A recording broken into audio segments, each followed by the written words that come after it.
Welcome, everyone. Thanks for being here.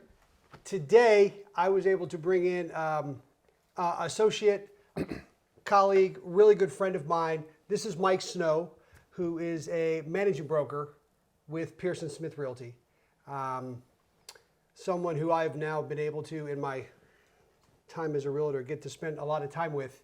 You were actually my coach when I first started. Yeah. You were my assigned coach. So coach, mentor, whatever you want to call him. Yeah. And wanted to bring Mike in today because I want to discuss and talk about things that people should know, do, and not do when it comes to home buying.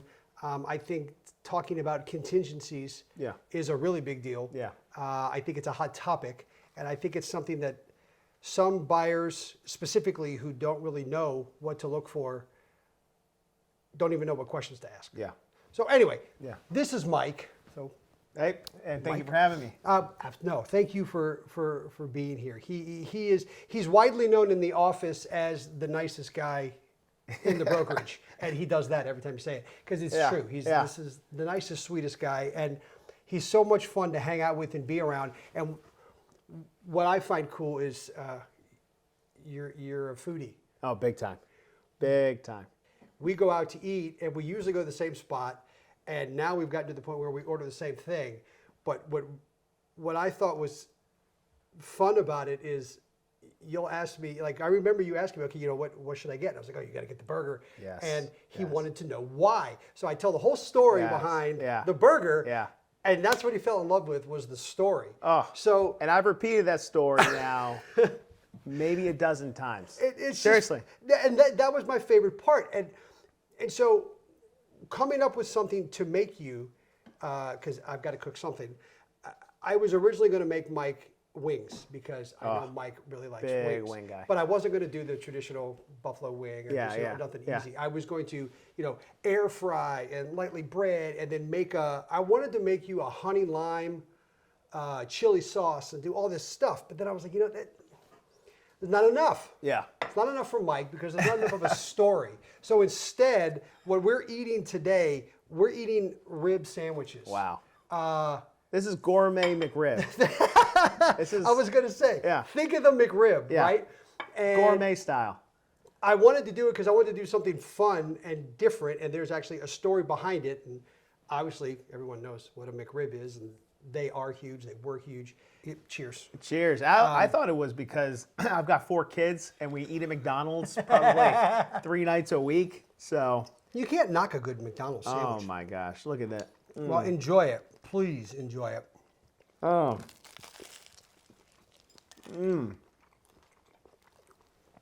That's amazing. Right? Amazing. And the caramel onions, such a nice touch on top. It's so good. Wow. You need the onions inside, and then you need to crisp up your bread, and also you need to crisp up your ribs. So after they cook and after they come out, they need to go back in. They need to be sauced, and they go back into the oven under the broiler. Well, I saw you at one point. You had the ribs and you put it up underneath. Right up against it. Yeah. And here's why. I took my barbecue sauce, which I made you. What type of barbecue sauce is this? I made it. From scratch? Uh-huh. Oh my gosh, that's amazing. So what's the, not Well, too my spicy, it's inspiration kind of tangy a little bit. I really like, my son's favorite is Sweet Baby Ray's. I love their sauce. So I've learned and played with over the years, I can't get it that good, but I love to make my own barbecue sauce because it's really easy to do. Yeah. So I made the sauce, but the trick and the reason why I held it up in the broiler is I added honey to the sauce at the end and mixed it. Oh. Because honey really starts to caramelize and it makes things glisten and get sticky. Oh, okay. So when I took the ribs out of the oven, you saw they were shiny. Yeah. The honey kind of like sealed it all. Wow. Right? This is such a treat. But I figured of all people who would enjoy something like this, this is who would do it. Wow. The ribs are so tender. It's right in my diet. Well, yeah, how can you eat? I know, it fits in your macros. I'm in. Yeah, you get the extra bread allocation this week. Exactly. Thank God. Well, amazing job on this. This is really special. Thank you, sir. I figured this Very would big. beat wings any day of the Oh, week. big time. I mean, wings. Wings could not even hold a candle to this. Well, good. It's amazing. It's amazing, and it makes me feel. When I go out to a restaurant, I don't even know where I could get a sandwich like this at a restaurant, but it's like when you go out and pay $15 or $20 for something, and then you're making this at home from scratch. It makes me feel like I should spend some more time figuring out how to do this myself, but I don't think I could. When my wife and I go out to eat, the way she looks at the menu is, you can make that. You can make that. You can make that. Oh, you've never made that. I'll have this. Yeah, like you can't make that, so I'm going to get that here, yeah. And so then, I think she does it on purpose as like a challenge, because then she knows I'm going to go home and be like, all right, I need to figure out how to make. I got a question for you. What's something on a menu, like when she's gone through that and you tried it at the restaurant, something you've never done before, and then you tried your hand at it here back at the house and it was a success? You remember the last time that happened where you're like, man, that looks good, I'm going to try that? I mean, that happened for me with, beef Wellington is the one that really got me. Where'd you go have that? Well, the time that we had it, that's what sparked my wanting to make it at home. I'll be honest with you, I don't remember where we were, but we had It was beef pretty Wellington. good? Oh, it was amazing. But now we just recently had it because we went to Hell's Kitchen at the Wharf in D.C. for our anniversary. I've never been to a Hell's Kitchen. Are they good? Oh, man. Good is an understatement. It was a most amazing experience from top to bottom, start to finish. And the food is beyond. But I had to. I have wanted to try Gordon Ramsay's beef Wellington since the day I ever saw him make it. It was probably 20 years ago. Okay. It was better than expected. And I have yet to try that at home because I don't know if I can get to. You don't even want to try it. Well, he has a way where he Yeah. wraps his in a pancake, in like a crepe, before he then wraps it in puff pastry. I don't know if I can make. I need to Practice. try to do that. Yeah. You know, That's wild. but yeah, that would be that's the one right now that's got me. But yeah, when we go out to eat and she'll yes, no, yes, and when she'll do a no, I'll get that. That's when I'm like, all right, when I get home, I'm gonna try that. I need to try to get that Yeah. right. Yeah. Yeah, that's oh, awesome. Oh yeah. I don't have that problem. But I don't have that problem. That's why I eat out a lot. I eat out a lot. We don't really use the kitchen as much as I'd like. I get a kick. See, this is what I get a kick out of because you see him like light up. We talk about food, and whenever he and I are out, we get together for work to talk work, and we spend half the time talking about whatever it is we're gonna eat or we're eating or what we're planning on eating that weekend. So I figured for a foodie meal, this would be it, right? That's just special. I mean, it's so tender. Oh, well, thank you. Now, what I do want to talk to you about is, work and life stuff, and I want to get to know you and let them get to know you. Tell me about, if you don't mind, let's transition a little bit. Yeah. You, I said this before, he's known as the nicest guy in the office, and it's true. How did you? So to become, you're managing broker at Pearson Smith Realty. How does that path happen? How did you become a broker? What led you to? That's a great question. So I was licensed in real estate in 2011. That's when I first got my license. It's a crazy story, actually. I got licensed in 2011. Started working in another brokerage for my brother-in-law. When I got licensed, I was dual career at that point. I was also a program manager at a defense contractor. So I oversaw, probably 30 employees of somewhere between $5 and $10 million government contracts. But my wife and I had gotten married, 2008, and so we were thinking, okay, we're starting to think about having kids. And at the current time, the salary I was getting at my defense contracting job, it was good, but it wasn't something that I could say to my wife, hey, if you want to stay home for a little bit while we have, for the first year or so, having the baby, then that didn't allow that. So I said, you know what? I've always been intrigued in real estate. I'm going to get my license, go work for my brother-in-law. Everything I make there, I'm going to sock away in a savings account so that when we do have our first child, then my wife will have the opportunity to say, you know what, I'll take a little time off, or I'll, go back or whatever. So, but, as you know, once you get into the business, it kind of grabs you. And if you're into it, it's a pretty addictive. Yeah. So I got into it in 2011, really, really liked it a lot.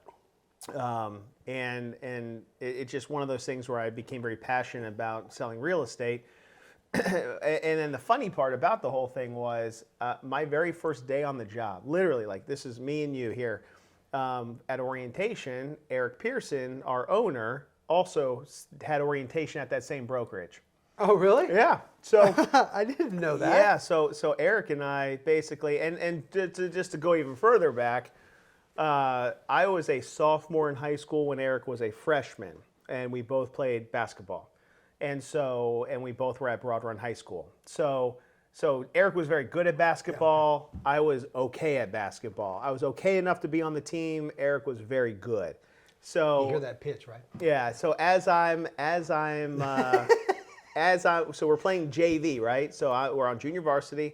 I'm the point guard. Eric is a freshman. They called him up to play starting shooting guard. Nice. So basically, this is back in 2001 at that point. Or no, 2000. So in 2000, we're playing high school basketball, right? And so my job as a point guard, feed Eric, feed JP Blankenship, feed Ryan Capel. All these guys are on this team, right? And we all work with these guys now if we're all in the same industry. So so I'm in there passing the ball to these guys anyway. So that was my sophomore year of high school. Junior year of high school, I always say, like, yeah, I'm really happy this happened because Eric actually went with his cousin over to our new high school that opened up to start that program over there. Because if he would have stayed at Broad Run, he would have taken my job because he wanted, lo and behold, he wanted to play point guard. So I always am laughing with him. I'm saying, hey, I'm glad you got out of here because you would have taken my spot a year later. So anyway, long story short, we kept in touch. It was nothing crazy. We were friends all throughout that time in college and whatever. But then lo and behold, we literally are sitting next to each other, only two people at the orientation.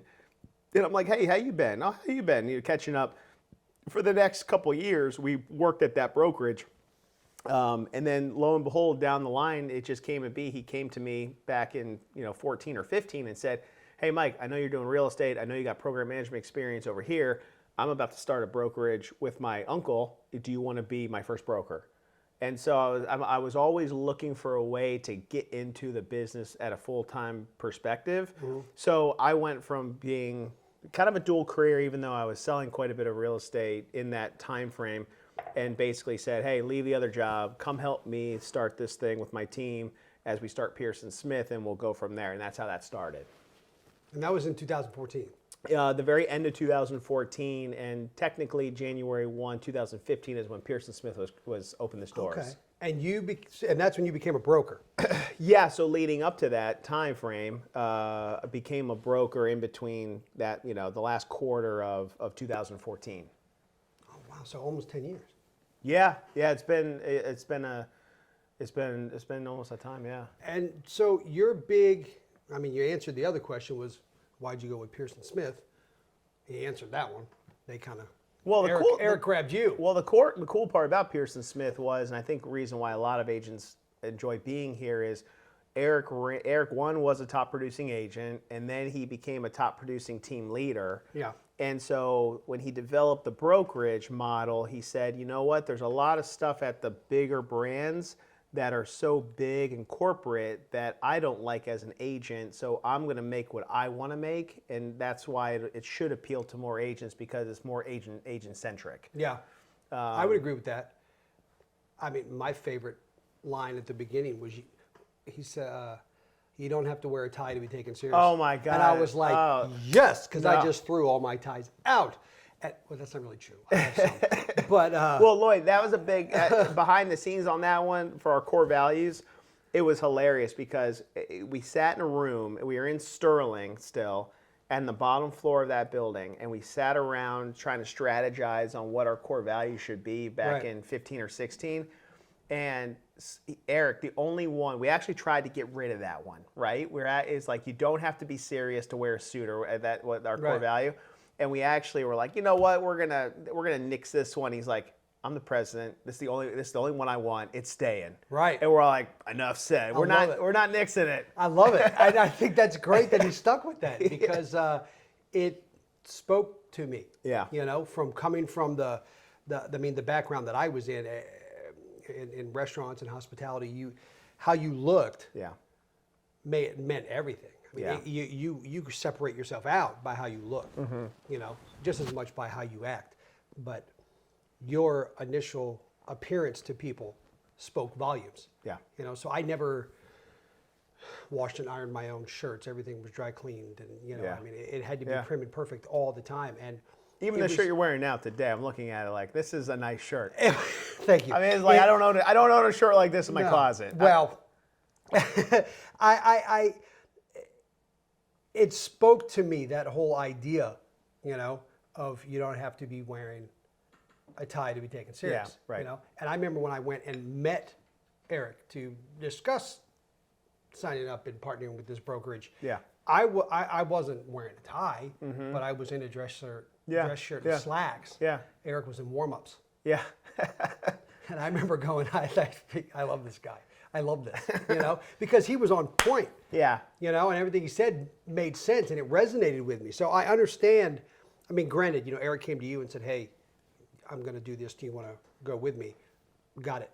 But I could see why, or how you could answer that question differently as to why you joined Pearson Smith. So that makes perfect sense. Yeah. But now, as a broker, because I look at it as, you know, I'm a real estate agent. He's a real estate broker.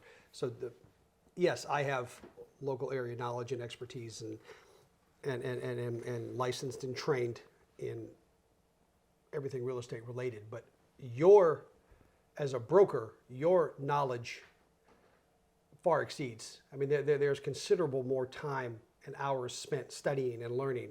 There's more hours to become a broker in terms of your initial licensing, and there's more in terms of continuing education. And I think the biggest part, that from a knowledge perspective, is if you are a managing broker, you just see a lot more, because you get to hear a lot of the agents' issues and challenges, and you're tasked to try to find a way to support the agent in any way that you can. So you're always hearing it day in and day out, all these different scenarios. So even though we're not transacting like some of the high producing agents, you know, you're hearing so much that you're gaining so much experience, you know, day in and day out, because of all of the support you're giving the agents. Right. So tell me, what is and forgive me, you need to take a bite when you need to. Oh yeah, I will. But I want to understand, because I want people to understand when they're getting involved in a real estate transaction, and the realtor that they are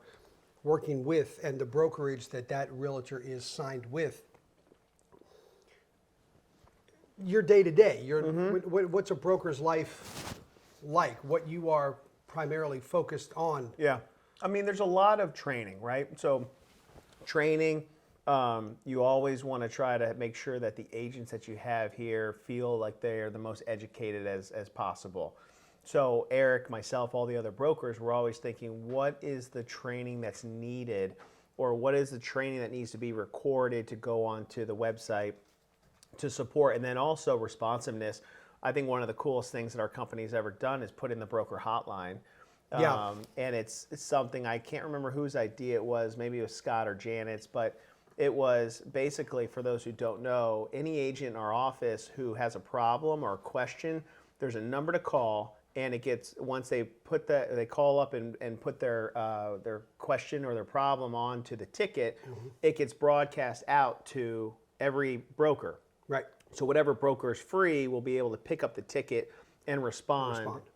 Much quicker than if you just have one point of contact in a brokerage. Like, oh, I know Mike is the broker, let me call Mike, but if I'm tied up or traveling, what do I do next? Oh Right. shoot, who's the other broker? Who's So Right. it was one of the most genius things that they have done in a long time. Yeah.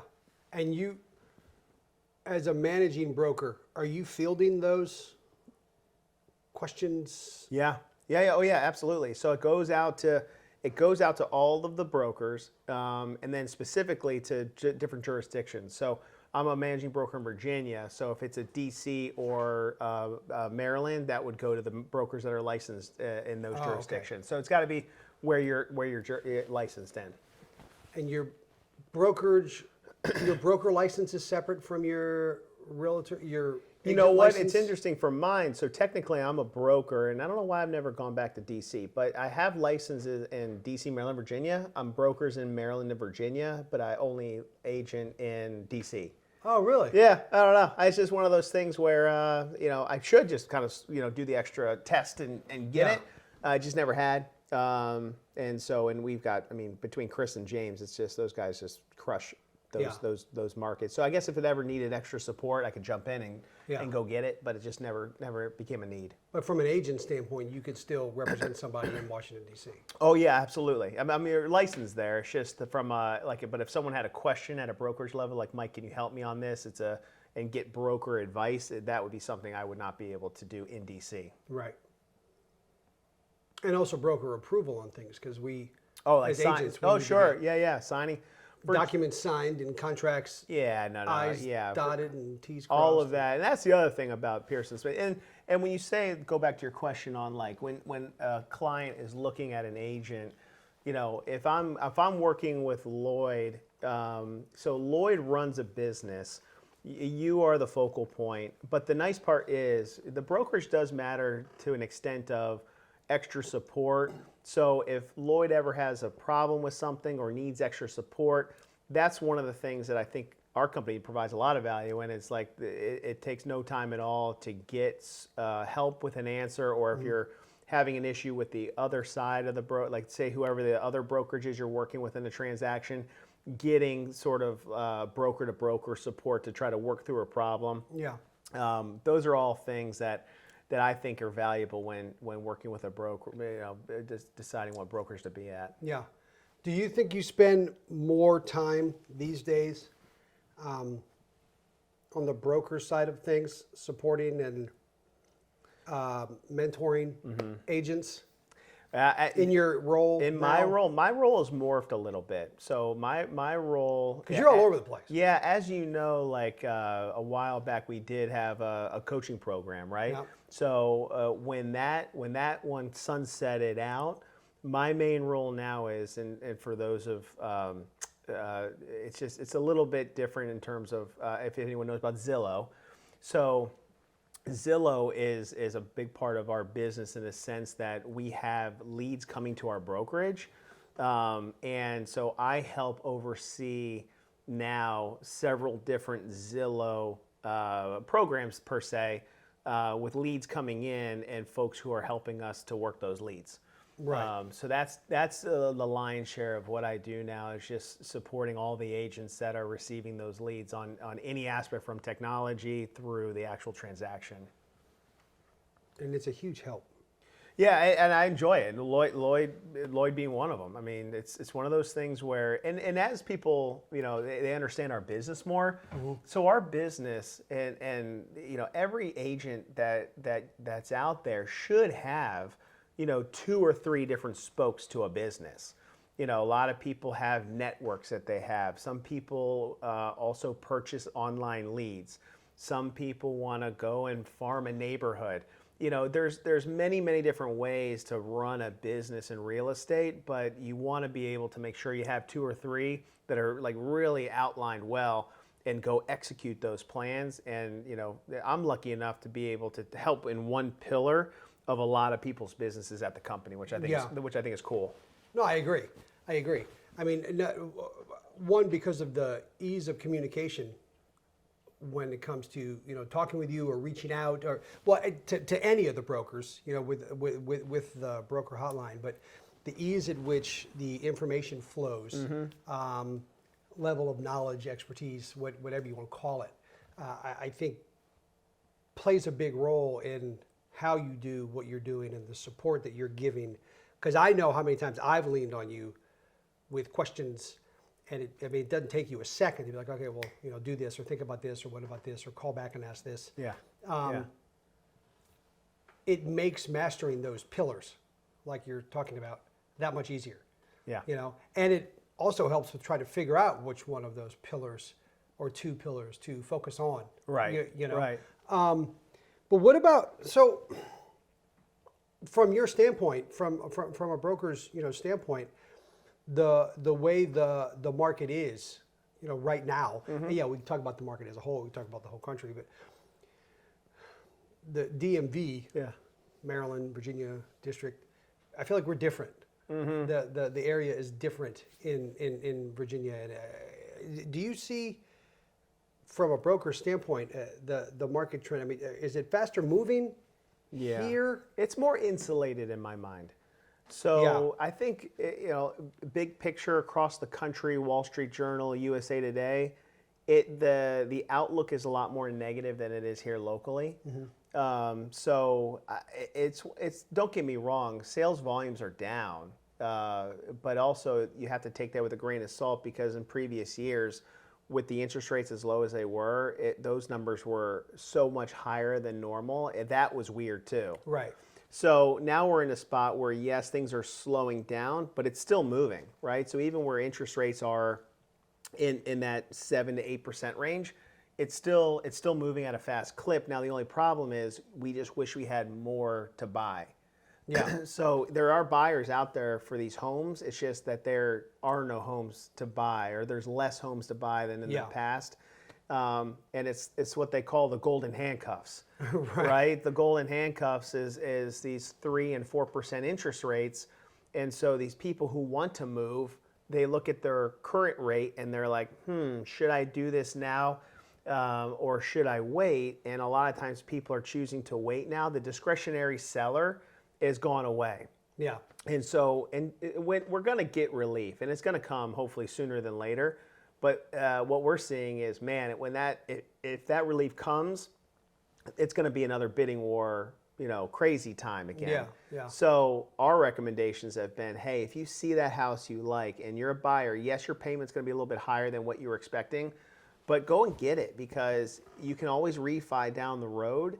And if you don't go get it now, then when that house is available, gosh knows if you're even going to get it or what the price will be, because you're going to be bidding with everybody else because the rates are back down to 5.5. Right. So what do you tell somebody who is trying to decide whether or not they want to sell their house, and they're like, hey, buddy of mine, Mike, he's a broker, he's 10 plus years of experience. The guy definitely knows what he's talking about. Ask him. So someone comes to you and they you think I should wait? I'm in no rush to sell. I don't need to move, but would this be an ample time for me to go ahead and try to do it? Oh, if you can find that next house, absolutely. Because if you're thinking about now, I guess I should step back and say, why do you want to sell? Like, what was the reason for the move? Well, if somebody just said, we've been toying with the idea of packing up and moving for the past few years now. We wonder if right now is a good time to do it. Out of the area or in locally? We're going to leave the area. Oh, well, then, yeah, 100%. So in this area here, the houses are still moving. The prices are still strong. And so, yeah, if you can locate your house on the other end, it's all about if I can get what I want on the other side. Yeah. So if I'm confident that you can get what you want, like I'm working with some folks now who found their dream retirement home. And so they said, yes, I know the dynamics were a couple years early. I found my dream home over here. So they're actually going to move about 2 hours away. And so they said, we need to sell this house to go get that house. And so that was their reasoning to it. So if you can find the thing on the other side, then absolutely it's the time to do it, because, who knows, even if like locally, say you want to move locally, like my brother, for example, he moved at the beginning of the year. His family's growing. So he had a townhouse. He said, hey, I know my rate is good here, but I need another house with another bedroom. So we said, hey, and it worked out for him because he was able to locate a home in Purcellville, buy it with no competition, and still be able to and make it contingent on selling his townhouse. Wow. In reality, if we were in the market from before, they would never even have considered us, Yeah. and that house would have had about 10 offers on it. Yeah, yeah. So, and so now he's thinking, my gosh, I'm so glad, even though my interest rate's a couple points higher than what it was, I was able to lock in on my home, and I was able to make it contingent on selling my townhouse. Because in reality, in the past, when I was in those markets where you had to basically, you couldn't do a contingent offer, right? So all my guidance to like my family who was buying and selling was, hey guys, offload your house, go live with mom and dad, get your cash in your pocket so when you go buy your next one, you'll be non-contingent. Because there's no way in heck anyone's going to look at your offer with a contingency in this market. Right. So it wasn't like that scenario that he went through at the beginning of the year. It was nowhere near what ever been possible back in 2020, 2021, 2022. Yeah. Ever. Huh. And you still feel that the market, especially in this area, is strong. Yeah, especially in pockets. I will say this, though. People have to be smart on pricing, right? If your house is in great condition and you price it accurately, you're going to do fine. But the problem is, and again, I see it a lot, is they said, well, my neighbor last year got this. My neighbor last year got this. When you pull up the data and you see, oh, wait, they started at whatever it was, 750, and they got bid up to 850. Started at 750, got bid up to 850. Hey, what was the interest rates back then? Oh, it was 4.25. Okay, and so where do you want to start your pricing at? I want to be at 875. So it's kind of a little bit like, well, the dynamics here are they started low, got a bidding war up, and the interest rates were lower. I don't know if starting here makes sense when the data was showing us here. We might want to consider the same approach, especially considering where we are in the interest rate environment. So it's that kind of discussions and data analysis you got to look at. And now, do you find yourself these days having discussions like that with clients, or are realtors calling you and asking those types of questions? Oh, I don't sell a lot, right? So I sell friends and family, like but it's mainly agents, right? Like I'm trying to strategize with our agent pool, saying, what makes the most sense now, and everything's situational. And sometimes the answer is you shouldn't move, right? Like, and and I think a lot of people they respect that, because when you look at everything and all things considered, it sometimes not like staying put is the right move, and then reassessing every 3 to 4 months to see if the environment's changed. The market. Do you? And I don't mean.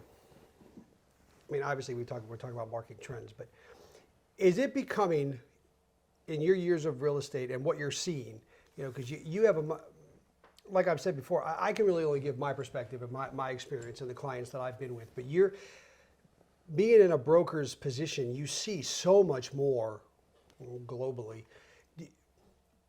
Is the market getting more complicated when it comes to buying and selling?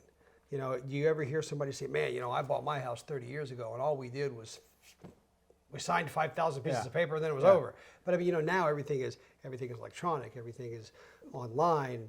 I'm going to ping this over to you, click a button, it's signed, and send it back. I mean, is it getting easier on people, or is it becoming more complicated? Well, I think the transaction itself is becoming easier because all the electronic signatures and the lock boxes, the way they're set up with one-day codes and things like that. But really, the real estate market changes every 3 months or so, right?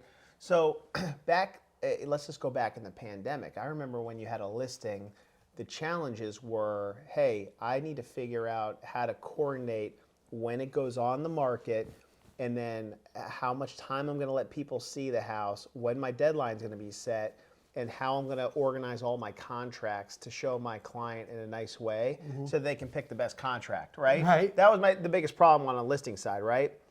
On the buy side during that time, the challenges were really hard, like because you're turning to your clients and saying, all right, this house goes live on Thursday. The deadline for offers is going to be Sunday. If there's multiple offers, you have to come up with, and we're going to get to the contingency speak in a second, but what contingencies are you comfortable waiving and which ones are you not? And, let's talk about appraisal contingency, because that's a monster all to itself. Yeah. Are people who are going to be waiving that contingency, and do you know what the repercussions are of doing that yourself, and so on and so forth. So, but then when you get into a little bit of a cooler market like we are today, it's nice because it's a normal, kind of more of a normal transaction. You can probably keep more of your contingencies. You might have a little bit more room to negotiate, but setting the expectations for your seller, that's the tricky part, because if they're thinking back to what their neighbors got back a year ago or a year and a half ago, that's not what it is today. So that's my part. That's what makes this market a little bit harder, is how do you set expectations to both buyers and sellers when things change so quickly, even though they don't see it changing as quickly. They think it's stagnant almost. Yeah. Yeah. I mean, that makes sense. Do you think that with as much as everything changes, like you said, every 3 months, and how the market, how we do transactions now versus how we once did them, and how everything is so available to everyone. Do you still find networking to be an important tool? Yeah. For not just a way to build business, right? Not just a way to get people to know who you are, and what you do and what services you could provide them, but just how to keep in touch and how to keep things moving. Is networking still as vital? Yeah, I think it's this business is so reliant on people in all different types of aspects, not just our clients from a real estate perspective, but the vendors that we work with, and the other agents that we network with, right? So, yeah, the more people that we interact with, we know what their clientele needs. They know what our clientele needs. Sometimes there's some mixing and matching that is just created from the networking that you're doing together. Yeah. And then also, I love B2B networking, right? Some people go to BNIs. Other people just have relationships with vendors they work with out there. Like the other day, the woman who does my will, my financial planner, and they said, hey, Mike, let's just all go out to lunch. We're all entrepreneurs. We're all, let's just catch up and get together and just have lunch together. So, and nothing, no business really came from it, but we all were there and we're all in that same line of work. But if anybody ever asked me, hey, Mike, who do you use for that? I'd say, well, I really like Cheryl. She's been doing my will and it's gone off really well. And, one of those type of things. But I would never have had that opportunity if, she wasn't pushing to say, let's go get lunch, right? Right. So I think networking is super important on a lot of fronts. That makes sense. It's kind of like how when you and I have lunch, we're supposed to talk business, but we end up just networking with each other. Well, and that's what I say here's my, and I say this to everybody, right? I'm just thinking of the conversation you have with the guy who does your will. Oh, yeah, no, it's. Let's have lunch. Yeah.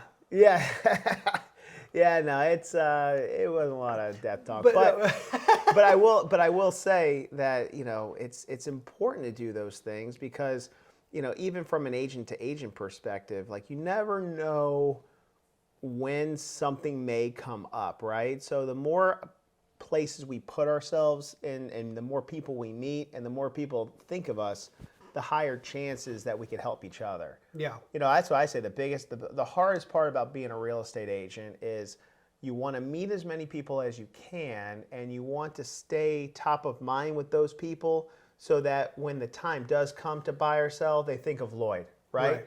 And most people, they only buy or sell houses every, 7 to 8 years. So they don't live and breathe it like we do, but we still have the challenge of interacting with our networks of people, whether it's clients or vendors or whoever, so that when they come across somebody that needs real estate support, they call Lloyd. But if Lloyd's not out there doing events or doing his email newsletters or doing these things to stay top of mind, then by human nature, they just forget about us. Right.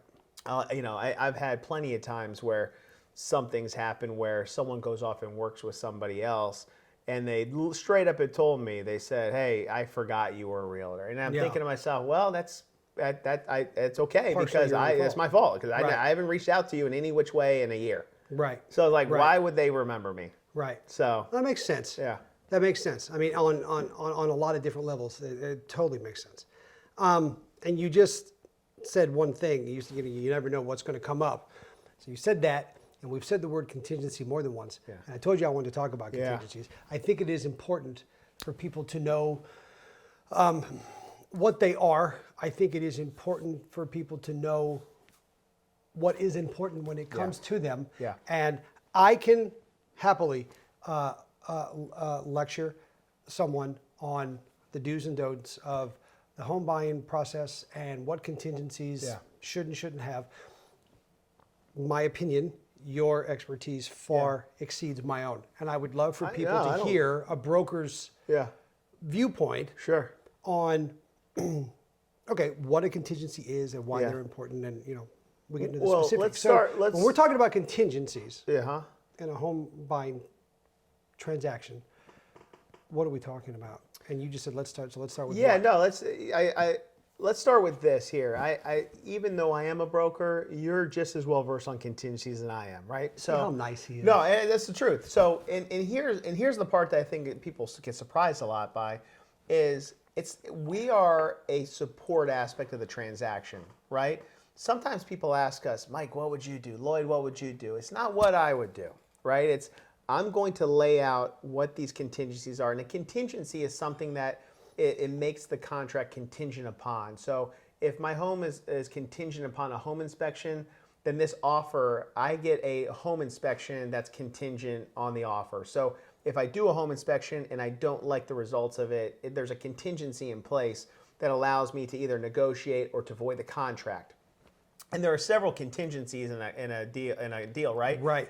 But here's the thing.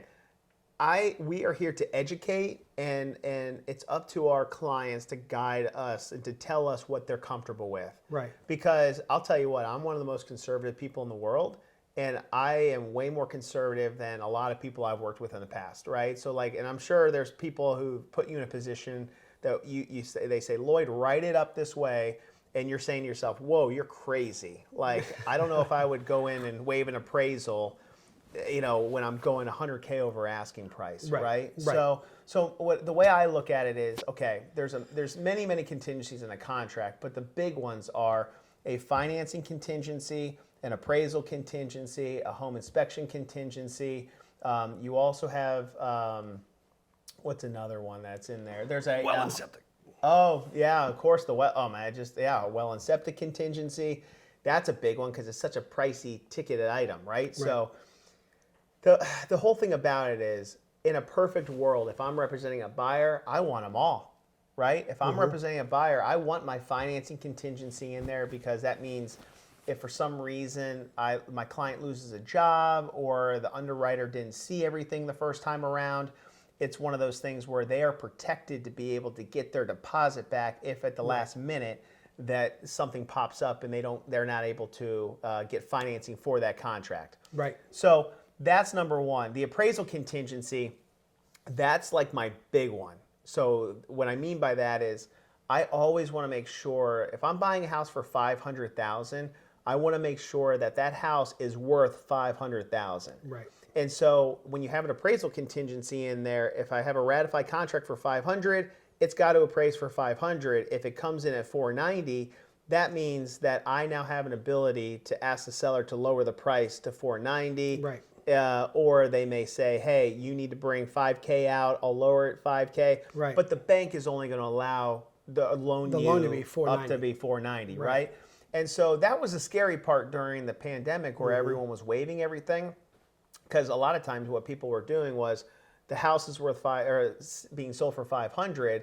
It got escalated to $600, and there was no appraisal contingency. Right. And the appraisers were coming in and saying, well, it's appraised at $525. So then the buyers were on the hook for that extra $75,000. Right. And that's whether they're lowering their down payment or pulling money out of cash to make up the difference. That was the big scary one in my mind. Yeah. And then, of course, home inspection, well and septic inspections.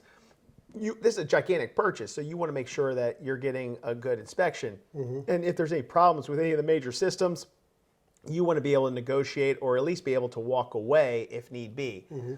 So in my mind, I want them all if I'm a buyer's agent. Right. Now, on the flip side of that, if I'm a seller, I want as least amount as possible because I want less ways that you can get out of my contract. Right. So it's a tug of war, and that's what the negotiation. That's what you and I are all about. Like that's Yes. the biggest part of it. Yes. You're fighting for each one. Is there ever a situation, and we will talk, I mean, he's already talked about financing and home inspection, but we'll talk about some specifics of some of the contingencies, but are there contingencies designed, or are there any there that would reflect protection for a seller? Or are they just designed to protect a buyer? Well, and I guess it's in the reverse. I just want to see what he would say. It's in reverse. Okay. Right? So like from a perspective of an appraisal, right? If an appraisal comes in at whatever it may be, let's say it's a $500,000 contract and comes in at $450,000, you know, there's nothing in there that says the seller has to lower it to $450,000 and keep moving forward, right? So Right. they can put their foot down and say, oh, so sorry, I'm not lowering my price. Right. Going from there. But no, in Virginia, it's very buyer focused. focused, Yeah, yeah. like that's a lot of times, I mean, not a lot of times, but we have had broker issues in the past where a seller will go under contract and then they have cold feet and they're like, nah, I really don't want to sell anymore. Well, the buyer has all the ways to pull the lever on getting out of a contract. The seller really doesn't have many options to get out once they sign that contract. Right. So that's the tricky part, especially when you're educating the seller as a listing agent. Yeah. What they're signing, you know, they're pretty much going to go to closing with those terms unless something comes up on the buyer side where it gives you a way to come out. And Yeah. that happens a lot. On a home inspection, if the buyer's asking for too much and they mean it, well, at that point, it's like, sorry, we're going to go our separate ways because I'm not going to give you what you're looking for or Right. fix what you want. Right, right. Do you, and you said, you know, we're not here when they say, oh, Mike, what would you do? Or Lloyd, what would you do? It's really Yeah. not for us to Yeah. to say, right? Ultimately, what the client wants and how they feel they would best go about buying this major purchase is how we're going to do it. Yeah. Are there ever times where someone says to you, know, okay, let's go ahead. I'm not worried about this contingency. I'm not worried about this. Let's just, Yeah. we can leave those out. Uh-huh. Are there any that would give you okay, no biggie? Do you feel that there are any that can kind of? Yeah, that's a great question. I mean, Great and I don't. question.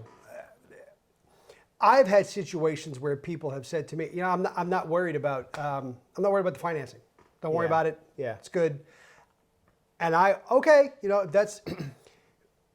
Let me dot my I's and cross my T's, and I'll go and talk to the lender.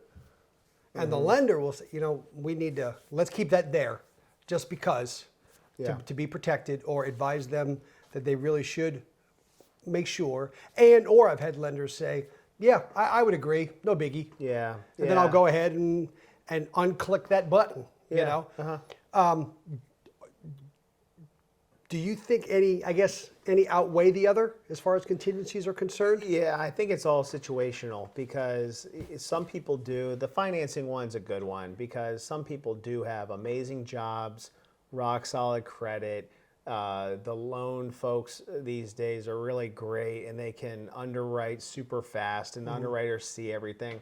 So if someone's saying, yeah, my underwriter's already looked at everything and they're rock solid, they're way more than qualified, and that's what the client's telling you, then I tell them, I say, well, okay, you know, just so you know, the only thing, if everything's rock solid on the financing part, a job loss may be the only thing on this front that would have an impact here. And they say, Right. I'm not worried about that. Okay, I'm not going to push too hard, right? If they tell me something and they're confident, you know, that's not my place, right? I just tell them what it is and go from there. Now, the appraisal one, I'm always nervous about because, you know, the comps are what the comps are. And so even if they feel like, hey, the house is worth 500, I can say yes, but not all appraisers are the same. Hypothetically, I'm not saying this is going to happen, even though the comps are showing 500, it could come in at 450 if we waive the appraisal.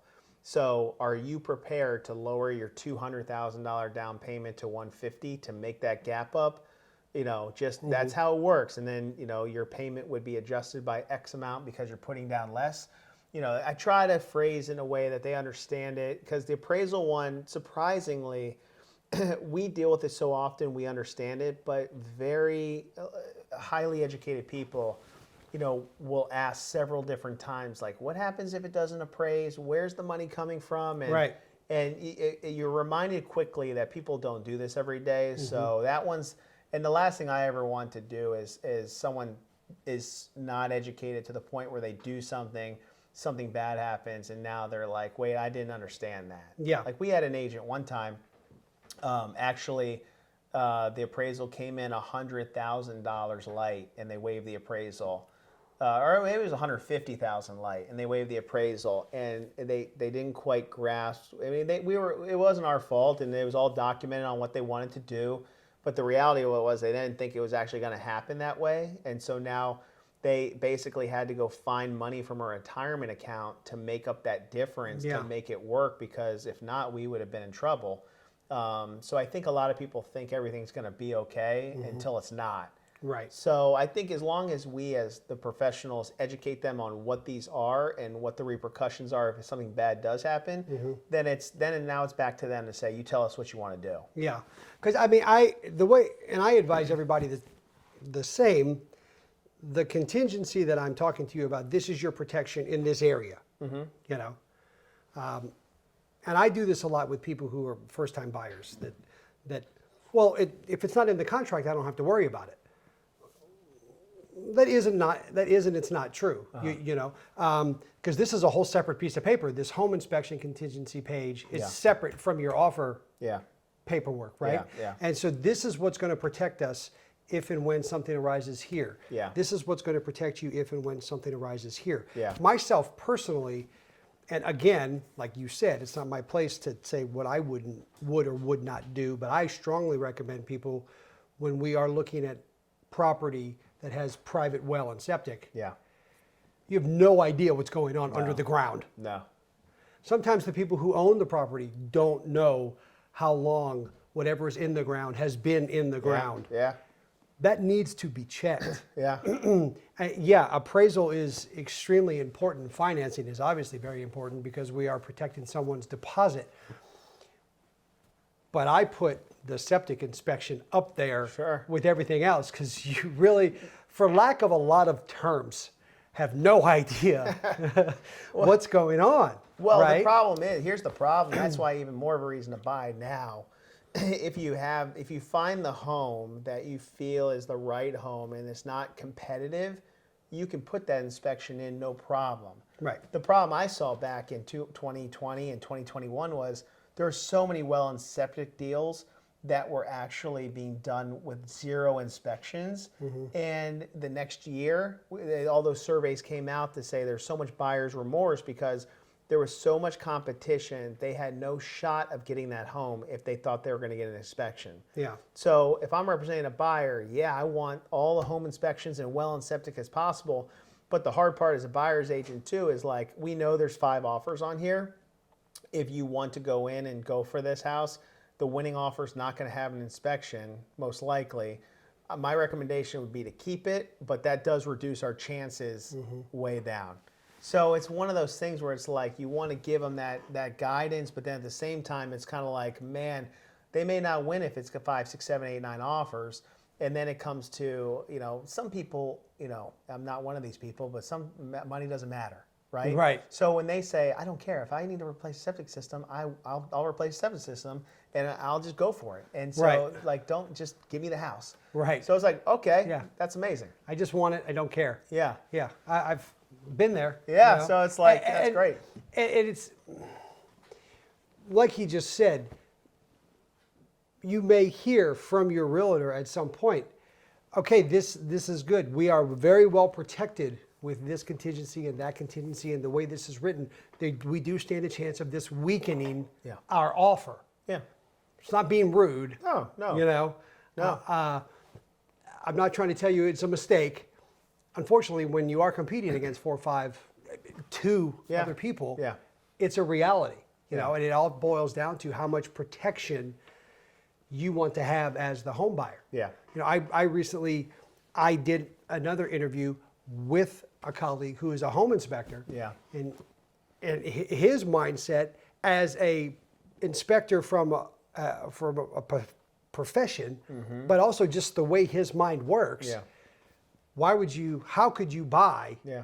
make the biggest purchase potentially of your life, Yes. and not having someone who's licensed tell you, oh yeah, it's good. Yeah. You know, Yeah. and that could be in any one of those. So when the nut and bolt of what I wanted to get out of this conversation with you when it came to this is the importance that contingencies have Big time. in a home buying. Yeah.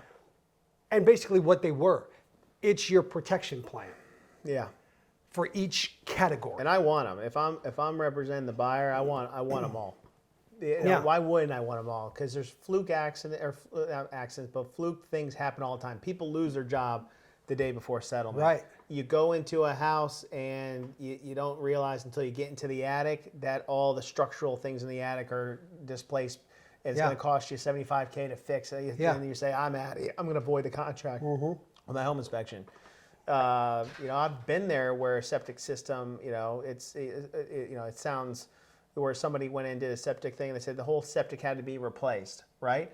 Like that's why, and there are survey studies, and I wish I'd get my hand on the one that basically showed how many people after 2020 were upset with their purchase because all those people were the ones that had to go bid up well over asking price and waive everything.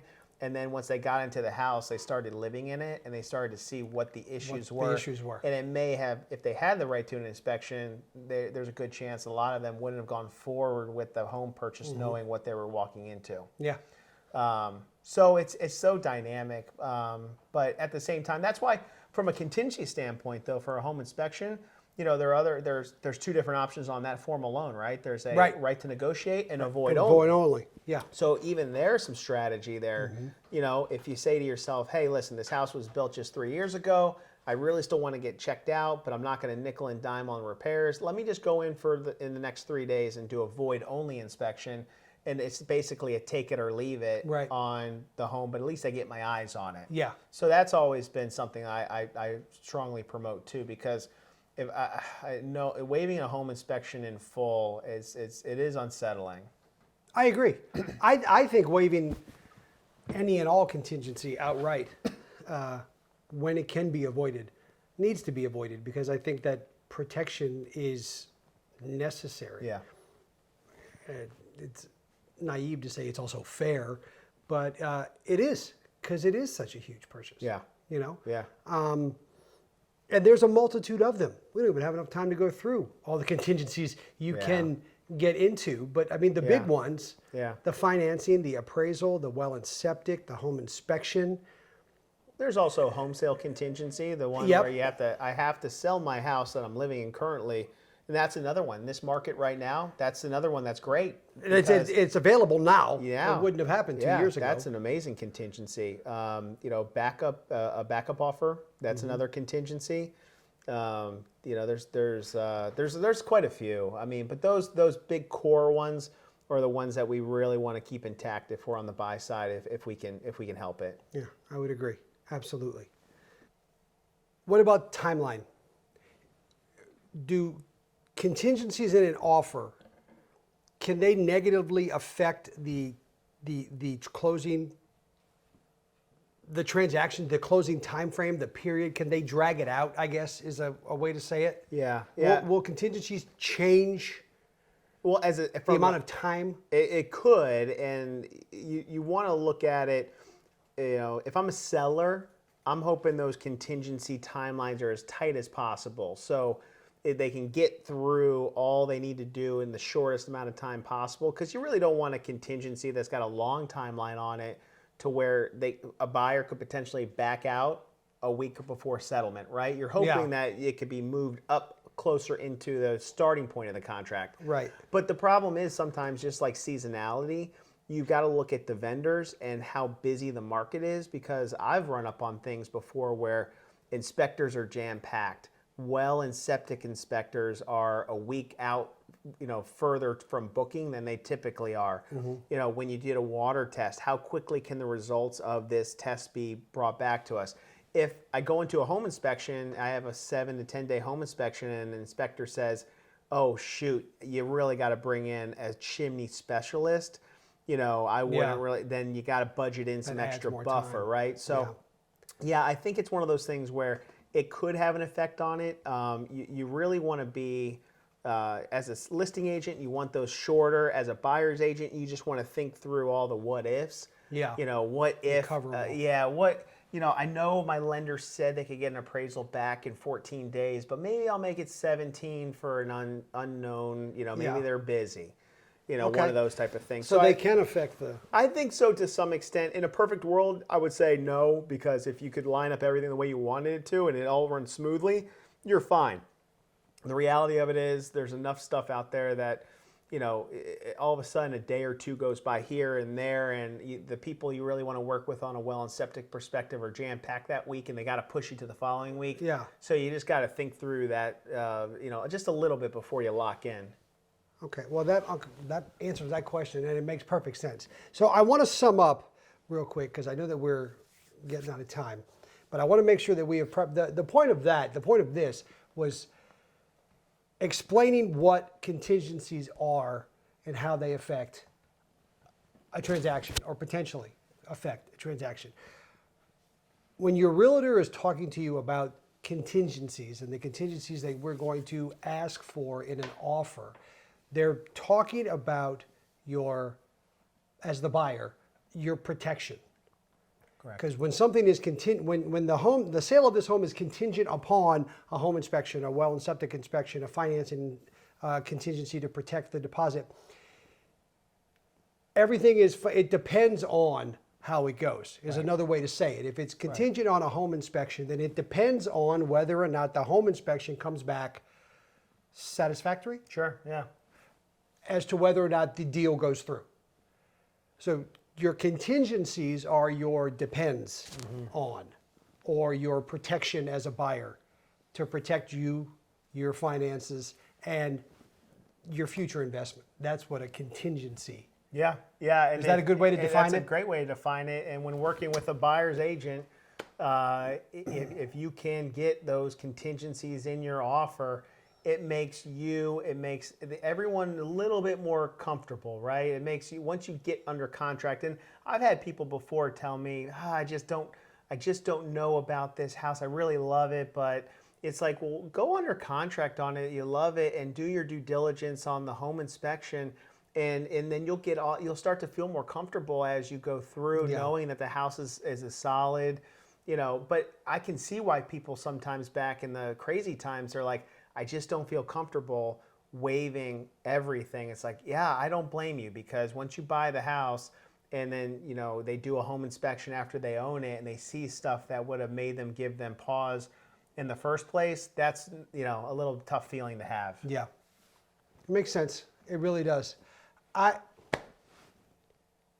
cannot thank you enough for doing this, for being here. I think I've asked you about everything I could possibly ask one person. So I'm not going to pick at your brain any longer. Oh my gosh, I love getting out. The sandwich you made today was absolutely. What'd you call it? What is that called? Just a McRib? Sure, a rib sandwich. A gourmet rib sandwich. A rib sandwich. But it was delicious, and thank you for having me out. And very lucky. You guys are very lucky to have him as your agent. Thank you. No, seriously, thanks for being here. This was fun. We'll see Mike again. Oh, cool. Because I've already. Okay. Mike's going to cook. Oh, with get me us. in the kitchen. Oh. Yeah. Cook it back. We'll hang out. May I make a bowl of cereal for you guys? We'll talk about something, and we'll cook something. The foodie who doesn't cook. That's man. Well, thanks for having me, man. You are the I man. appreciate it, Thank man. you. Thank you so much.